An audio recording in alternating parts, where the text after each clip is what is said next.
Ijtimoiy tarmoqlarda ayol haydovchi 3 nafar bolalarni avtomobilning old o'rindig'iga, 1 nafar chaqaloqni esa qo'lida ko'tarib olgan holda avtomashina boshqarib ketayotgani va uyali aloqa vositasi orqali ushbu holatni tasvirga olgani keng muhokamalarga sabab bo'ldi. Mazkur holat yuzasidan Namangan viloyat ichki ishlar boshqarmasi jamoat xavfsizligi xizmati, yo'l harakati xavfsizligi boshqarmasi xodimlari tomonidan o'tkazilgan surishtiruv natijasida videoda aks etgan haydovchi Mingbuloq tumanida yashashi aniqlanib, u bilan profilaktik suhbat olib borildi. Suhbat davomida unga yo'l harakati qoidalariga, xususan bolalarni avtomobilda tashish tartibiga rioya etish majburiy ekani, qo'lida bola ko'tarib transport vositasini boshqarish nafaqat qoidabuzarlik, balki bolalar hayoti uchun jiddiy xavf tug'dirishi mumkinligi tushuntirildi. Ushbu holat yuzasidan haydovchiga nisbatan ma'muriy javobgarlik to'g'risidagi kodeksning 128-8-moddasi 1-qismiga asosan ma'muriy bayonnoma rasmiylashtirildi.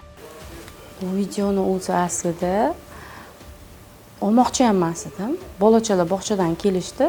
Keyin ozgina aylantiraman deb katta yo'lga ozgina chiqib boribman, lekin hech qancha masofa emas. Bir chiqsa 20 metr, 30 metr masofa, ozgina ko'chadan bu ko'chaga olib kirib aylantirish maqsadida o'zimcha olib qo'ygandim xolos. Keyin kommentariyalarni umuman e'tibor bermagandim. Qarasam, hamma xavotirda, bir hech kim bunaqa yozmay, hamma xavotir olib, bolachalarni o'tkazib olib deb yozib tashlashibdi. Endi men umuman unaqa ko'chaga bolachalarni olib chiqmayman. O'zi asli mashinamga umuman olib chiqmayman. Bolalarni oldida olib yurmayman hamda.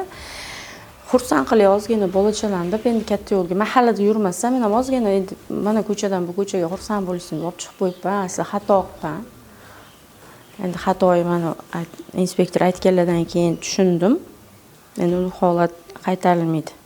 Namangan viloyat ichki ishlar boshqarmasi jamoat xavfsizligi xizmati, yo'l harakati xavfsizligi boshqarmasi barcha haydovchilarni ogohlantiradi. Yo'llardagi harakat davomida qoidalarni hurmat qiling. Ijtimoiy tarmoqlarda kontent yarataman deb o'zingiz va o'zgalar hayotini xatarga qo'ymang. Bolajonlarni avtomashinada olib yurishda maxsus bolalar o'rindig'idan foydalaning. Sizning bir lahzalik tartibsizligingiz bir umrlik pushaymoningizga sabab bo'lmasin.